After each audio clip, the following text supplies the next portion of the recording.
Il est temps de se réveiller en fin du sommeil. Parce que le salut est plus proche de nous. Celui que je vous dirais que ce salut, c'est peut-être ta bénédiction. C'est peut-être pour que tu serves au dessein de Dieu. Parce que nous sommes nés pour sauver. Nous sommes nés de nouveau, pardon, pour servir Dieu. Et qu'est-ce que toi tu as fait pour Dieu? Pour que Dieu te donne ce qui t'a été prophétisé. Oui, c'est vrai. Tu avais reçu des prophéties, c'est vrai.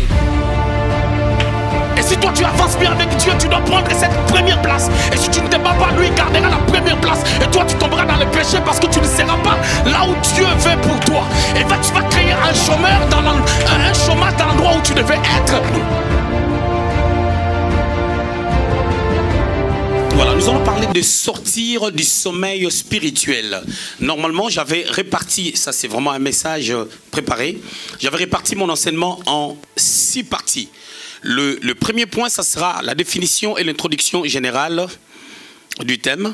Et le deuxième point, ça sera la définition et l'introduction thématique. Le troisième point, ça sera quelques vérités concernant les sommeils spirituels. Il y aura trois vérités à dire concernant les sommeils spirituels. Le quatrième point, ça sera les signes du sommeil spirituel. C'est qu'on peut remarquer dans la vie d'une personne qui est en train de vivre le sommeil spirituel. Le cinquième point, ça sera l'étude des textes de base, c'est-à-dire les 2 textes là. Aujourd'hui, je vais faire un effort de pouvoir le toucher un peu et après on reviendra sur ça. Le 6e et le dernier point, ça sera comment sortir de l'état des sommeils spirituels. Et là, nous allons quand même partager 4 points. Le premier point, ça sera s'éloigner de la distraction. Le deuxième point, ça sera l'impatience, de quitter l'impatience, c'est-à-dire, disons, quitter l'impatience, voilà. Le troisième point, ça sera avoir l'intelligence des saisons. Et le 4e point, ça sera juste la conclusion. Sortir des sommeils spirituels. Nous allons définir quand même le thème, définir c'est quoi les sommeils. Amen. La définition des sommeils, je voulais juste dire quelques mots concernant le sommeil. C'est un état où le cerveau s'arrête de fonctionner, mais momentanément. Lorsque je dis que le cerveau s'arrête de fonctionner, c'est-à-dire qu'on ne peut plus faire un effort de réfléchir sur quelque chose parce qu'on est dans un état où on dort. Le sommeil, c'est le fait de dormir, soit volontairement ou involontairement, dans le but de pouvoir se reposer pour après reprendre des forces. Et quand on dort, ou quand on est en train de sommeiller, il y a des choses qu'on ne peut plus faire. En l'occurrence, voir, regarder, toucher volontairement à quelque chose, faire un geste volontairement, on n'arrive plus à le faire parce que notre cerveau devient inactif. Parce qu'on est dans un état de sommeil. Mais par contre, il y a une nette différence entre le sommeil et la mort. La mort, c'est l'arrestation de toute activité vitale. Pas d'une manière temporaire, mais c'est fini. C'est-à-dire quand on est mort, on ne peut plus rien faire, c'est fini. Tout s'arrête. Mais quand quelqu'un dort, il peut se réveiller. Que le Seigneur nous aide vraiment à transmettre ces messages comme je l'ai reçu de la part du Seigneur. Je dirai après quand est-ce que j'ai reçu ces messages. Je l'ai reçu à 1h du matin. Il y a une nette différence entre dormir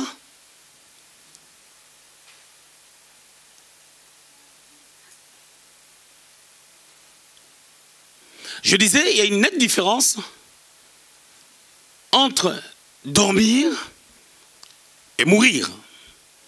Lorsqu'on meurt, il y a des choses qu'on ne fera plus jamais. Mais par contre, lorsqu'on dort, on peut revenir après être réveillé, on peut revenir à ce qu'on est en train de faire ou à ce qu'on voulait faire.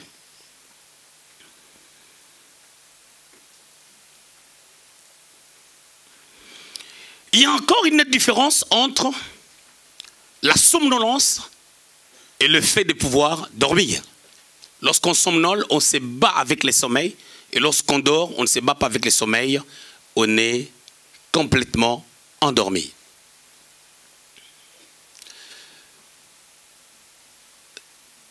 sommeiller ou être à l'état de sommeil diffère aussi de ce qu'on appelle un petit repos. Un petit sommeil réparateur, ce n'est pas de ça que je suis en train de parler. Je dors pendant 5 minutes, je dors pendant 10 minutes, moi je le fais souvent. Je ne suis pas en train de parler de ça. Parler de sommeil, naturellement, je parle d'un état où on est endormi. Mais par contre, sur notre thème, parlons des sommeils, nous voulons parler d'un état où un chrétien tourne à rond.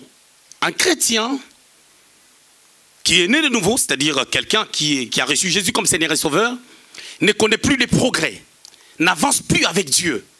Tu es là, tu stagnes par rapport à ton appel, par rapport à ta marche avec Dieu. Et souvent, lorsque les gens sont dans cet état, ils se donnent soit des excuses, soit ils accusent des gens par rapport à leur position. Ça fait 4 ans, je ne sers plus Dieu parce que j'ai été trop déçu.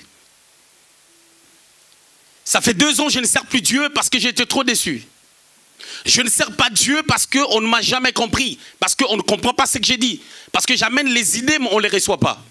Pendant que la Bible déclare, mes brebis entendent ma voix et elles me suivent. En réalité, c'est au berger de se faire entendre, mais pas aux brebis de se faire entendre auprès du berger. Et toutes ces excuses nous amènent à pouvoir avoir un frein, un arrêt d'activité. Mais parce que nous parlons du sommeil, nous espérions qu'il y a un temps donné qui viendra où la personne pourra se réveiller. Mais quand? Les sommeils spirituels diffèrent des sommeils naturels. Quand on dort naturellement, on va se réveiller. Mais quand on dort spirituellement, on peut ne pas se réveiller. Ça peut nous amener à la mort spirituelle. Et quand on connaît la mort spirituelle, si la mort naturelle est une arrestation de toute activité vitale, non pas temporairement, mais éternellement, la mort spirituelle, c'est le régnement de Christ. C'est lorsqu'on abandonne. Lorsqu'on dit, j'arrête de croire au Seigneur, je ne suis plus enfant de Dieu. Je vis des gens. À l'église de Paris, on avait une fille qui s'est reconvertie en musulman. Elle s'est reconvertie, en musulman, parce qu'elle a régné le Seigneur.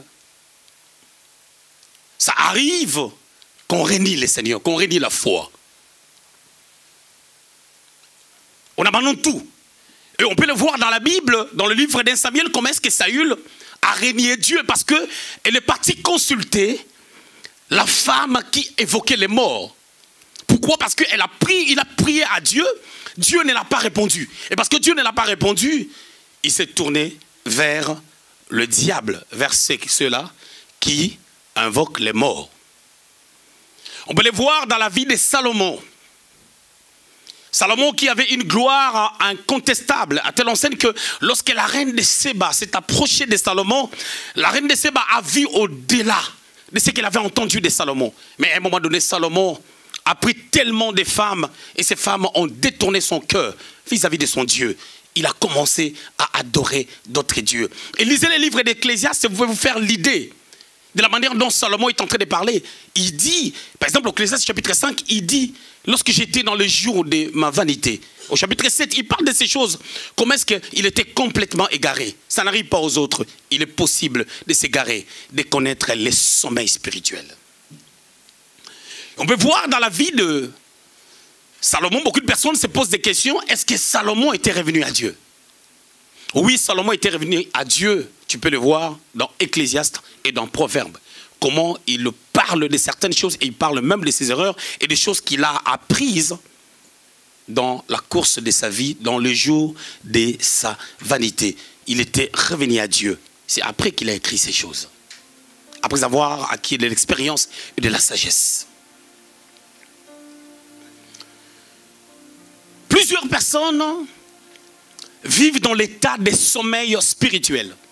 Romains chapitre 13 que nous venons de lire, c'est un appel à la vigilance que Paul est en train de lancer, au verset 11. Il a dit, cela importe d'autant plus que vous connaissez en quel temps nous sommes.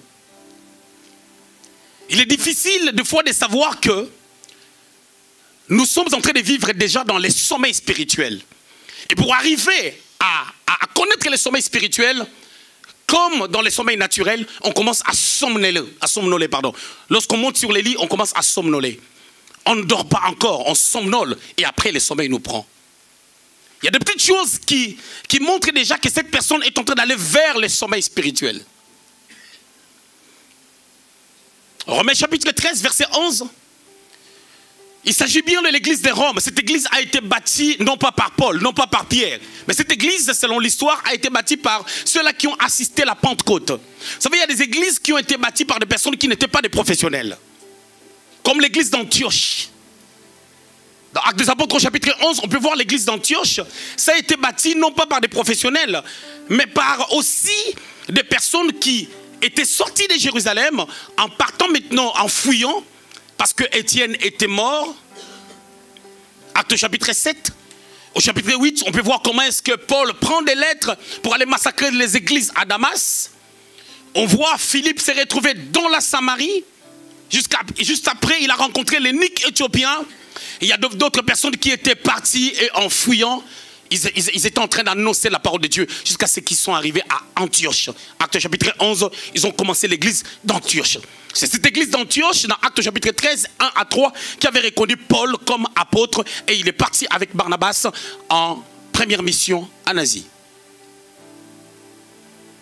L'église de Rome a été bâtie comme ça. Paul avait désiré ardemment d'aller vers eux. À plusieurs reprises, il a eu des combats pour ne pas aller là-bas. Lorsqu'il a eu l'intention de pouvoir y aller, il a dit d'abord je vais prendre des récoltes, je vais aller à Jérusalem. Et puis après je partirai à Rome. C'est là où il s'est fait arrêter. Il a rencontré Agabus. Agabus, Acte chapitre 21, a prophétisé sur Paul que celui en qui appartient cette ceinture sera lié. Paul s'est retrouvé en prison et parce qu'il s'est retrouvé en prison, il n'a pas pu aller chez les Romains qu'il a écrit cette lettre aux Romains.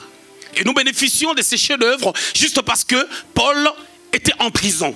Des fois, les malheurs peuvent être bons pour que nous puissions recevoir quelque chose de la part du Seigneur. Alors l'apôtre Paul parle à ces gens-là. Et l'église de Rome était différente de l'église de Corinthe. L'église de Corinthe, j'ai toujours dit, dans 1 Corinthiens chapitre 5, on parle d'un homme qui sortait avec la femme de son père. Il a fait la même chose qu'Ériban, qui était sorti avec la femme de son père, Bila. Et nous voyons les patriarches les condamner, je reviendrai sur ça. Dans Genèse, au chapitre 49, 3 à 4. Et l'église de Rome était une église, les gens marchaient assez bien. C'est dans Rome que Paul parle de la justification. C'est à Rome, dans ses écrits, que Paul est en train de parler d'une différence quand même entre la grâce et la loi que les gens devaient abandonner. C'est dans cet épître aux Romains que Paul touche à beaucoup de points doctrinaux. On peut voir ça dans Romains 8, à partir du verset 1er. Il parle en disant qu'il n'y a plus de condamnation pour ceux qui sont en Jésus. Romains chapitre 8, au verset 1er. Et plus loin, à partir du verset 35, il dit « Qui nous séparera de l'amour de Dieu ?» Rien ne peut nous séparer de l'amour de Dieu. C'est un livre très riche. Et ces chrétiens qui marchaient en bon uniforme avec le Seigneur, Paul les rappelle quand même les choses concernant la vigilance. Il leur dit, je sais que vous connaissez les temps que nous sommes en train de traverser. Parce que vous connaissez les temps que vous êtes en train de traverser, je vais vous éviter quelque chose. Que vous ne puissiez pas sommeiller. C'est le temps de se réveiller enfin du sommeil, parce que le salut est plus proche de vous que lorsque vous aviez cru. C'est quand même assez bizarre. On dit le salut est plus proche de vous que lorsque vous aviez cru. Et si on regarde très bien, avec un peu de recul, on peut comprendre que ici on est en train de parler de deux saluts. Le salut est plus proche de vous que lorsque vous aviez cru. Or, quand quelqu'un croit, il reçoit le salut. Quand quelqu'un croit, il reçoit le salut, mais le salut est encore plus proche de lui. Le premier salut qu'on est en train de parler, du genre en disant, lorsqu'ils ont cru, c'est le salut qu'on a reçu en Jésus pour devenir enfant de Dieu. Mais le salut qui venait, dans l'idée, dans les contextes, Paul est en train de leur inciter à la vigilance par rapport au retour du Seigneur. Parce que le retour du Seigneur, lorsque nous serons auprès de lui, ça sera une délivrance pour nous contre les tourments et les réalités de la vie. Parce qu'auprès du Seigneur, on sera dans la quiétude, on sera en paix, on sera en tranquillité. C'est-à-dire qu'il n'y aura plus le temps de pouvoir demander quelque chose à Dieu, parce que nous serons dans la plénitude. Nous serons dans une plénitude au-delà du jardin d'Éden. Pourquoi? Parce que dans le jardin d'Éden, l'homme ne manquait de rien. Si les richesses de David ont été estimées, selon les commentateurs, juste les richesses, sans compter autre chose, à 270 millions de dollars, dans les jardins d'Éden, l'homme et la femme, je parle d'Adam et Ève, vivaient mieux que David.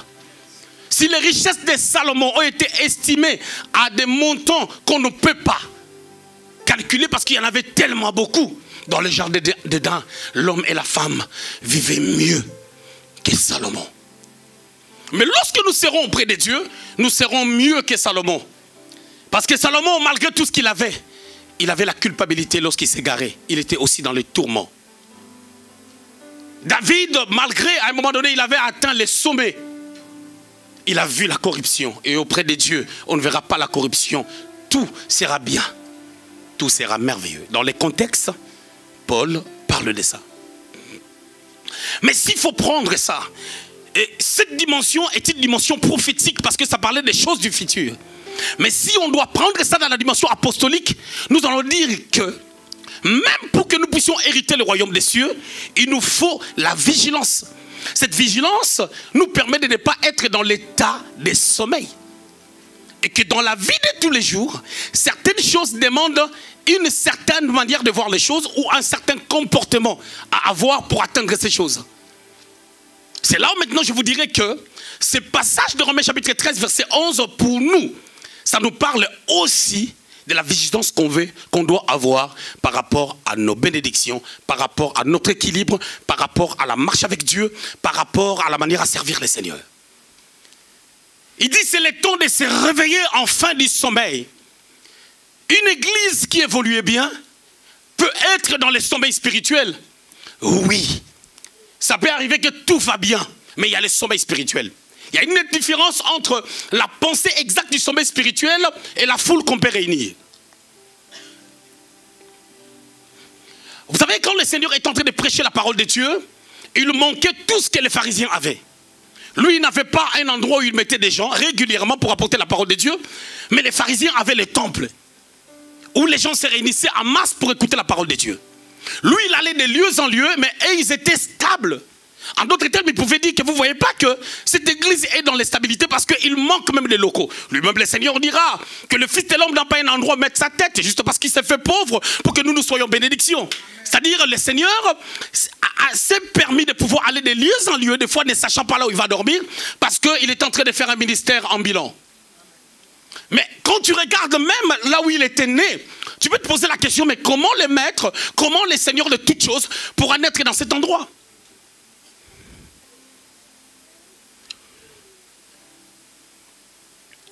Écoutez,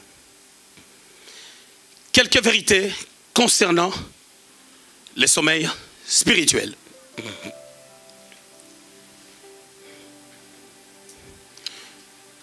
Première vérité, si après le sommeil spirituel, si après le sommeil naturel, il y a le réveil, le sommeil spirituel peut engendrer la mort spirituelle qui est un état de régnement de Christ. Deuxième vérité, lorsqu'on est dans un état de sommeil spirituel, il faut qu'un réveil puisse sonner pour que nous puissions nous réveiller. Mais pour que le réveil sonne, il faut que quelqu'un déclenche le réveil. Si on ne déclenche pas les réveils, le réveil ne sonnera pas.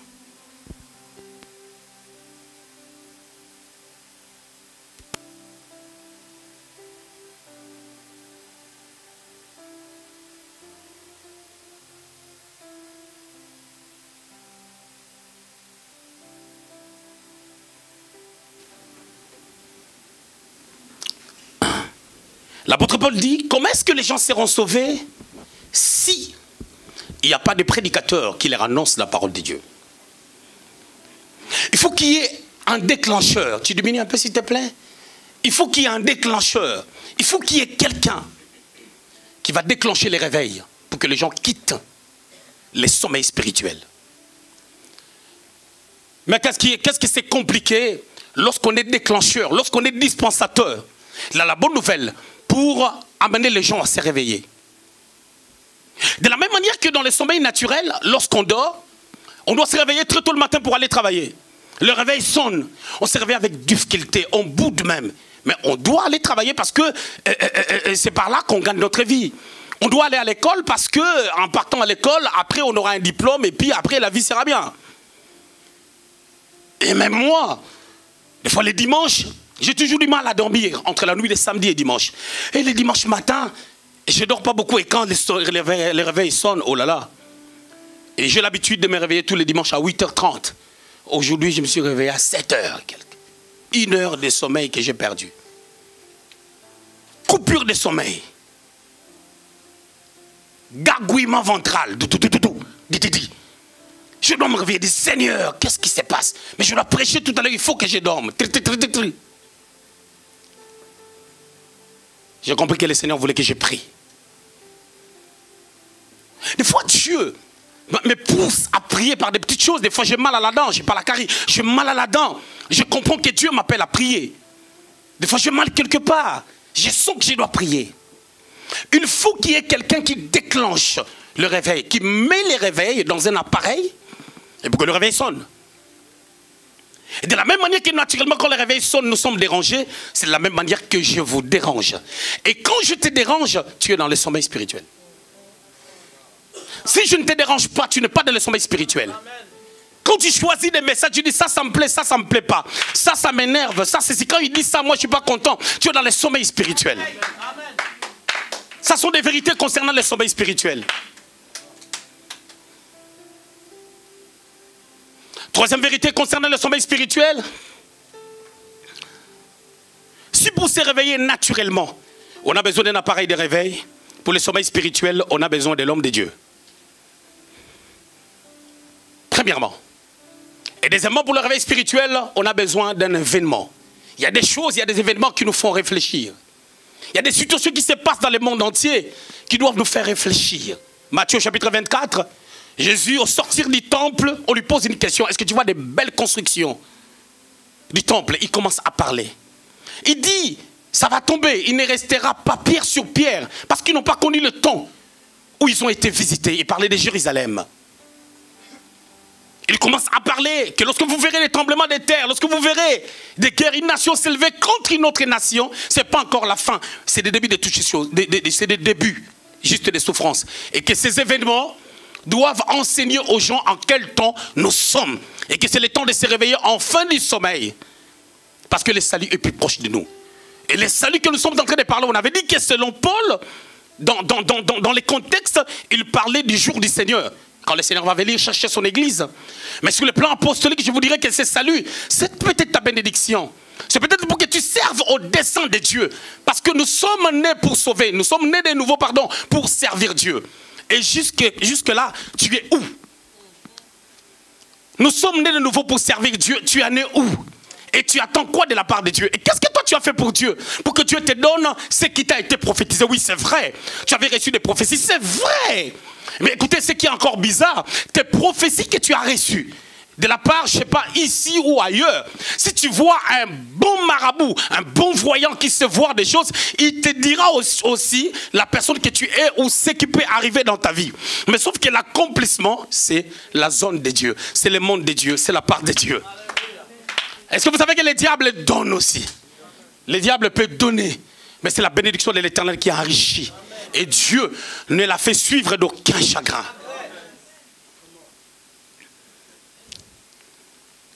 Quatrième vérité concernant le sommeil spirituel. Lorsque quelqu'un est dans un état de sommeil spirituel, son centre d'intérêt, ça ne sera pas Dieu. 2, même ces fréquentations, ça ne sera pas des personnes qui ont la parole de Dieu dans la bouche.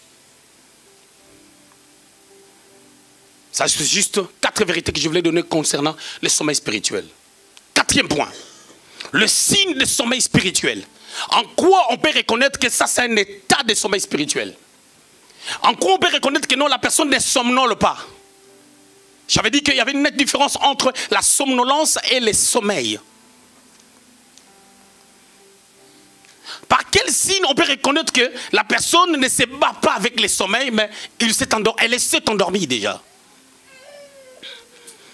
À quel signe on peut remarquer que cette personne-là, c'est pas que la personne est en train de se reposer juste pendant 2-3 minutes, pendant 5 minutes. Mais c'est vraiment le sommeil spirituel. Et il va rester dans cet état longtemps. La première des choses, c'est l'incrédulité.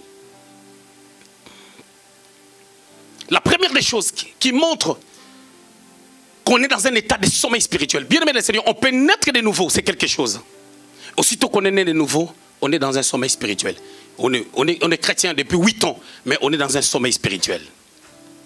Genèse chapitre 48, versets 17 à 19. Je vais parler de cet homme que nous connaissons, de cet homme merveilleux qui est aussi la typification de la personne de Christ.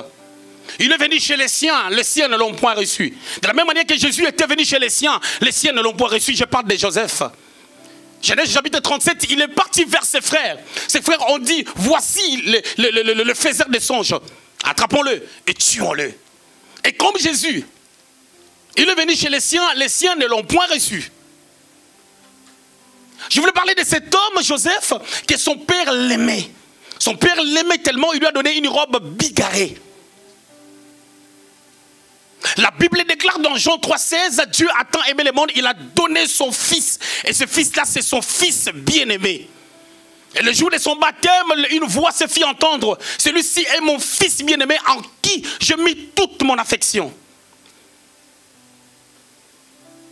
Dans Matthieu chapitre 17, on est en train de parler de Jésus dans la transfiguration. Une voix se fit entendre.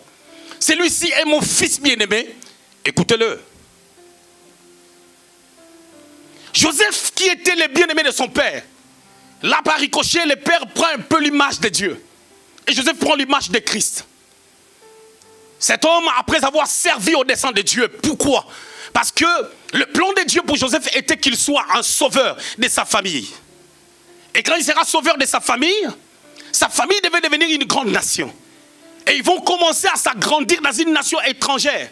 Ils seront réduits en esclavage comme des esclaves.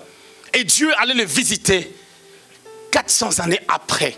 Bien que cela est arrivé 430 ans après. Mais nous voyons dans le texte de Genèse chapitre 48, 17 à 19, j'ai pris juste une petite portion. Son père, le patriarche, voulait mourir. Je parle de Jacob. Jacob qui lui a appris l'art prophétique. On peut voir dans Genèse 37, il a fait 2 songes. Joseph, toute sa vie, il n'avait pas seulement fait des songes, parce que ses frères parlent de lui en disant que le faiseur des songes. Non, il en a fait plusieurs. Mais la Bible, c'est le livre des résumés, de résumés. C'est-à-dire qu'on n'a pas tout dit, il y a des choses qu'on a seulement résumées. C'est Joseph qui venait auprès de son père pour dire, j'ai rêvé de telles choses. Et son père, la Bible dit, garda les souvenirs de ces choses.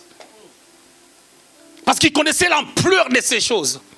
Parce qu'il connaissait la valeur des songes, la valeur des prophétiques. Parce qu'il s'agissait bien de Jacob, fils d'Isaac. Celui qui pouvait dire dans Genèse chapitre 30, si je n'avais pas pour moi le Dieu d'Abraham, celui qui craint Isaac.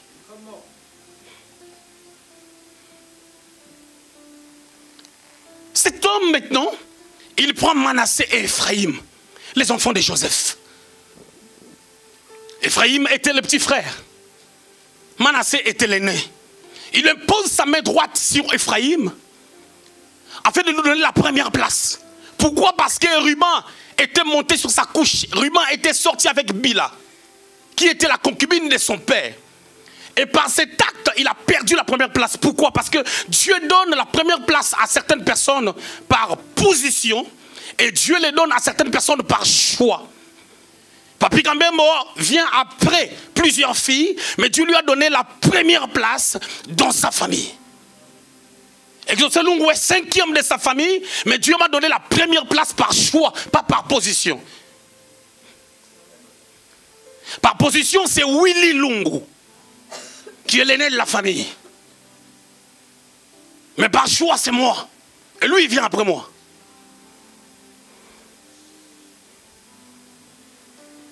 Mathieu Bouquel, je ne sais pas, est 40e de la famille, mais Dieu veut qu'il ait la première place. Par choix. Bien qu'il a un frère qui évolue très bien, mais Dieu veut qu'il lui prenne la première place. Et pour prendre la première place, il faut saisir ce que Dieu veut. Parce que Dieu veut te donner la première place. Pour que lorsqu'il y a un problème, qu'on t'appelle. On a besoin de ton conseil. On a besoin de ta prière. On est là, Mandoula est la dernière de la famille. Mais Dieu lui a donné la première place. Il faut qu'elle comprenne qu'elle a la première place. Et c'est ça l'objet de son appel. Parce qu'il y a des événements qui doivent nous amener de sortir de l'état de sommeil. Pour toucher à ce que Dieu veut. Parce que Dieu peut te donner la première place parmi des gens qui sont plus âgés que toi. Mon épouse est la deuxième de la famille. Il a un grand frère. Mais Dieu lui a donné la première place par choix. Riban était l'aîné de la famille. Il peut arriver, tu es l'aîné de la famille comme Sandra. Et Dieu t'a donné aussi la première place par rapport à ta soeur. Parce qu'elles ne sont qu'à deux. Eric, si tu évolues bien avec Dieu, tu vas te battre avec papy par rapport à la première place. Parce que jusque-là, c'est lui qui a la première place. Et si toi tu avances bien avec Dieu, tu dois prendre cette première place. Et si tu ne te bats pas, lui gardera la première place. Et toi tu tomberas dans le péché parce que tu ne seras pas là où Dieu veut pour toi. Et tu vas créer un chômage dans l'endroit où tu devais être. Et là où tu es, tu vas être de trop. Kétia, tu as la première place. Il faut que tu comprennes que tu as la première place. Tu ne peux pas faire 24 heures sans entendre les sons de ma voix. Parce que les gens se moquaient de toi par rapport à ta peau.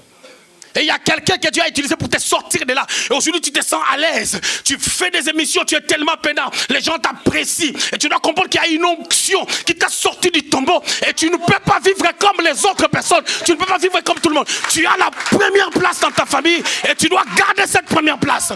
C'est-à-dire que tu es le grand frère de ta mère. La grande sœur, pardon, de ta mère. Tu es la grande sœur de Jemima. Tu es la grande sœur de Samuel. Tu es la grande sœur de tout le monde, de tes cousines et de tes cousins. Parce que Dieu t'a donné la première place.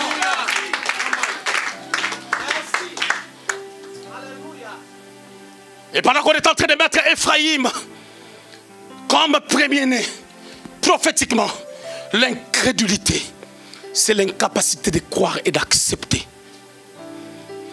Oh Joseph, tu as oublié celui auprès de qui tu venais expliquer les songes pour qu'il te donne l'explication. Parce que tu es devenu gouverneur. C'est Pharaon qui t'a donné sa bague et son collier. Et ça a été une mauvaise sémence en toi. Et le prophétique ne germe plus. En toi, tu es devenu naturel. L'argent te voile la face de Dieu. Tu ne peux pas voir Dieu. C'est Jacob là qui a pleuré pendant 17 ans. Ah, parce que quand tu l'as quitté, tu avais 17 ans. Et quand vous vous êtes retrouvés, c'était 17 ans après. Tu en avais à peu près 34, 35 ans. Et pendant les 17 ans, lui, il pleurait, il cherchait la face de Dieu. L'onction prophétique s'est augmentée encore et encore pour voir qu'Ephraïm doit prendre la première place. Mais Joseph, tu es devenu incrédule à cause de l'argent, à cause de la bénédiction. Bien aimé, je sais ce que je parle. Je suis propriétaire à Paris et je suis propriétaire ici. Je ne suis pas pauvre. Je ne suis pas quelqu'un qui cherche de gauche à droite. Je ne prêche pas pour l'argent. Je prêche pour Jésus. Je sais ce que je dis. J'ai rencontré des hommes d'État. J'ai rencontré des hommes de basse classe. Mais ça ne change rien. Un petit enfant comme Samy, comme Jonathan, je ne sais pas, comme cette jolie fille-là, la métisse là, peut être une bénédiction demain. Je ne néglige personne. Je serai pressé de prendre rendez-vous avec elle est pareil qu'un ministre. Ah, s'il y a un conseil que je vais donner à quelqu'un, méfiez-vous des politiciens. Non, je voulais le dire mieux en bon français. Méfiez-vous des politiques. Ils ne sont que politiciens. Méfiez-vous des politiques, ils ne sont que politiciens. Ils peuvent vous amener en bateau, ils rentrent à l'enfer. Tu rentres en enfer et puis Dieu a pitié d'eux, ils rentrent au ciel. Méfiez-vous des gens qui critiquent tout le monde. Méfiez-vous des gens qui doutent de tout. Méfiez-vous. L'incrédulité. Joseph, tu es toujours la même personne. Non, tu ne l'es pas. On te voit dans la rue, tu es gouverneur, tu as l'argent, tu as des biens, mais tu n'es plus avec Dieu. L'explication des songes de Pharaon, ce n'était que ce qu'il avait emmagasiné en prison. Quand on lui a donné la bague, Genèse 41, quand on lui a donné les bracelets, pardon, la bague et le collier. Bien aimé le Seigneur, la bague là était à qui? La bague là était dans le doigt de qui? Et parlant de la bague, je peux parler du mystère du manteau. Et si la robe de Jésus pouvait guérir cette femme, c'est que tout ce qui touche notre corps va ressortir notre identité. Et ce qui appartenait et qui avait touché les corps des pharaons avait affecté la vie de Joseph. Et dans la suite des temps, on voit qu'il n'est plus prophétique. La deuxième des choses, on devait mettre Ephraïm devant. Pourquoi? Ephraïm a été né par une femme qui était la fille d'un occultiste. Un prêtre donne. Et cette fille, la femme de Joseph s'appelait Asnath. Ephraïm est sorti de l'occultisme. Sa mère était étrangère. Il devait être introduit comme rite dans la famille d'Israël. Et ces enfants-là étaient pollués par l'occultisme qui s'est passé en Égypte. On veut les prendre par l'imposition des mains pour lui introduire dans le mystère de la croix.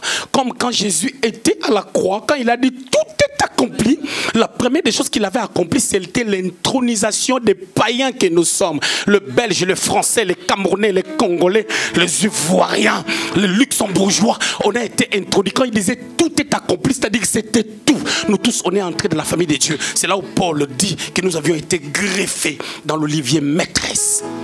On est en train de greffer Ephraïm en lui donnant la première place à la place de Ruben, parce que Ruben était instable. Je vais vous montrer ça.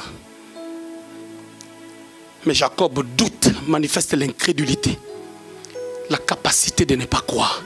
Commence à réfléchir. Quel est le conseil que je t'ai donné? Tu n'as pas fait. Tu voulais que je rentre en transe, ou tu voulais qu'un ange t'apparaît? Les anges sont toujours au service, mais ils ne viennent plus. Parce qu'ils ont été remplacés par le Saint-Esprit. Jamais le Saint-Esprit s'est égaré à l'égard de son Dieu. Mais il y a eu des anges qui se sont égarés déjà. C'est pour cela, quand Jésus était mort à la croix, il a dit, je vous enverrai le Saint-Esprit, le consolateur, oh God, Paraclétos. Jean chapitre 14, verset 26, il vous enseignera toutes choses et il vous rappellera toutes choses. Parce que quand on dit Paraclétos, c'est-à-dire quelqu'un de la même nature que moi. Le Saint-Esprit ne peut pas s'égarer parce qu'il est divin. Ce n'est pas une chose, c'est la personne de Dieu qui se manifeste par l'Esprit. Parce que Dieu est trinitaire. En Dieu, il y a le Père, le Fils et le Saint-Esprit. Mais quand le Père veut se manifester, il revêtit un corps. C'est dans l'Exode 7, au verset 1er, il a dit, je ferai de Moïse Dieu, Aaron ton prophète. C'est-à-dire que Dieu a revêti Moïse, Moïse est devenu Dieu. Oh. Chabro sa karabasete ya baba.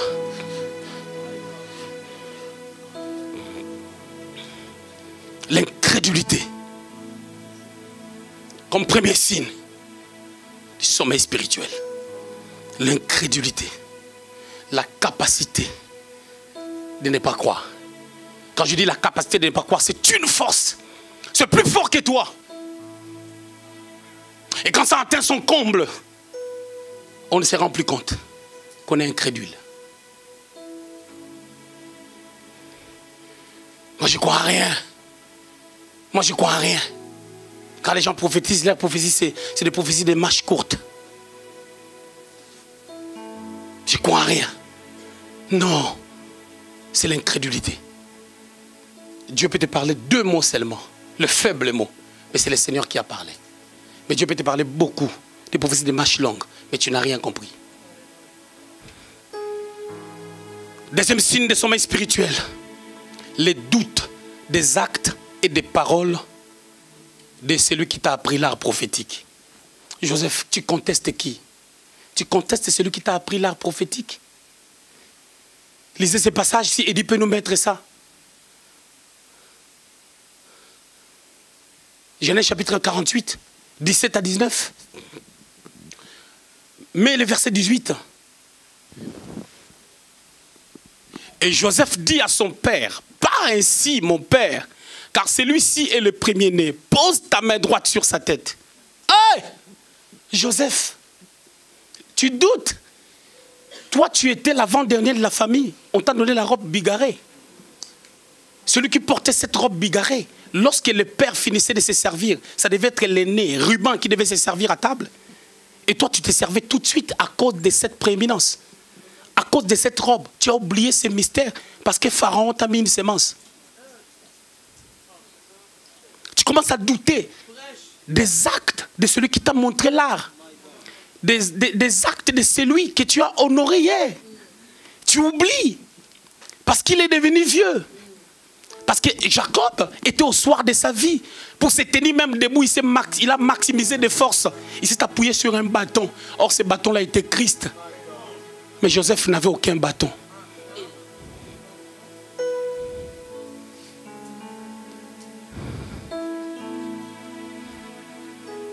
Tu doutes. Tu doutes. J'ai vu des gens prendre leur linge, mettre sur moi. Comme d'autres personnes le font ici. Ils prennent les mouchoirs et ça opère des miracles au nom de Jésus-Christ. Mais ça ne veut rien dire. Avant que je sois votre pasteur, votre père, prophète pour les autres, je suis d'abord un enfant de Dieu. Comme vous êtes des enfants de Dieu.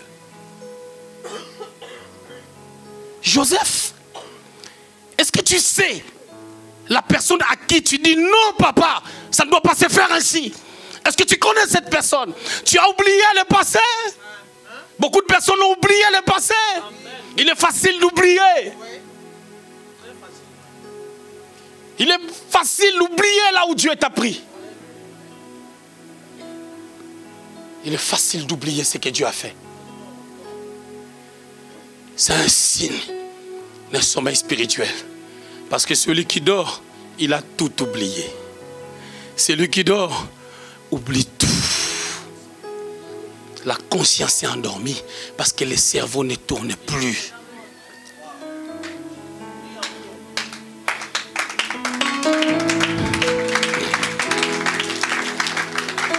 Troisième signe de sommeil spirituel, l'instabilité.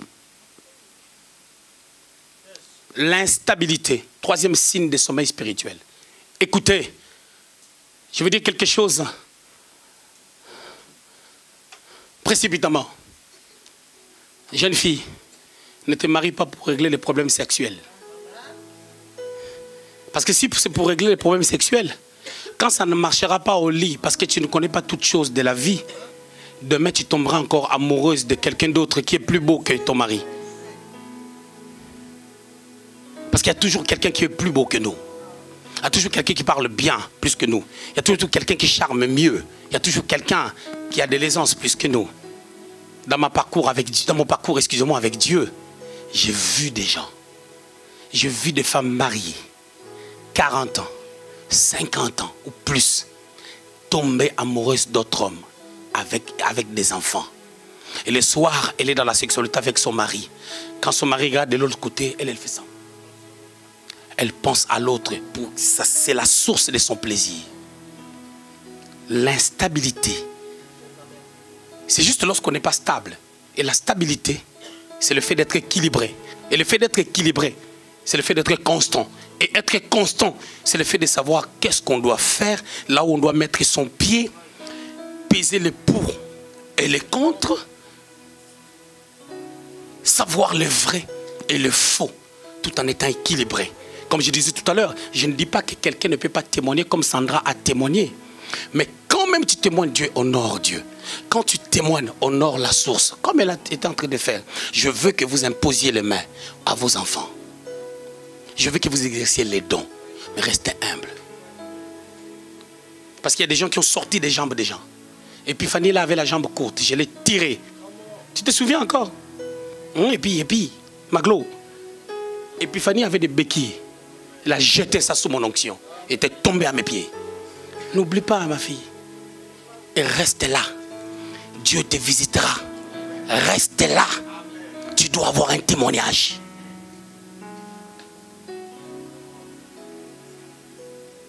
Elle avait une jambe courte. Je l'ai tirée. Elle a eu mal. Ça poussait. Elle ne met pas de talons. Elle ne mettait plus de talons. Mais là, elle met ses talons. Mais elle ne mettait plus de talons. Genèse chapitre 49, versets 3 à 4. Vous allez voir quelque chose de magnifique. Peps, est-ce que tu peux nous mettre ça? Attention, nous avons un texte de base. Je toucherai 3 minutes avant de finir et puis je reviendrai sur ça.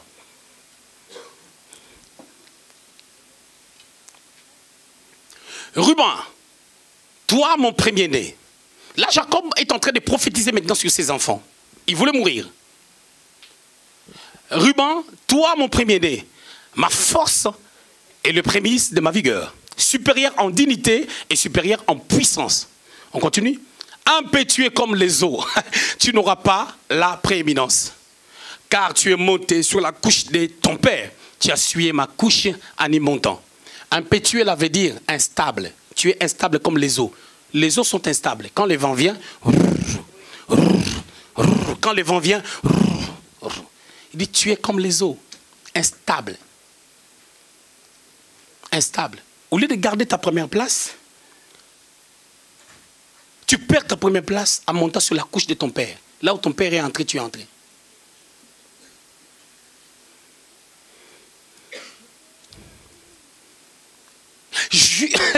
Ruben, la Bible déclare qu'il avait l'intention de délivrer Joseph pour les ramener chez les parents.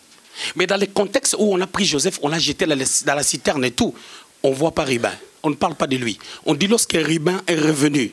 Donc ça se voit qu'il s'est déplacé. Tu te bats pour la cause, une cause juste. Pourquoi tu te déplaces? Sortons d'abord du contexte que Joseph devait partir. Restons dans la réalité. Oh. Temps de se réveiller en fin du sommeil. Parce que le salut est plus proche. Je vous dirais que ce salut, c'est peut-être ta bénédiction.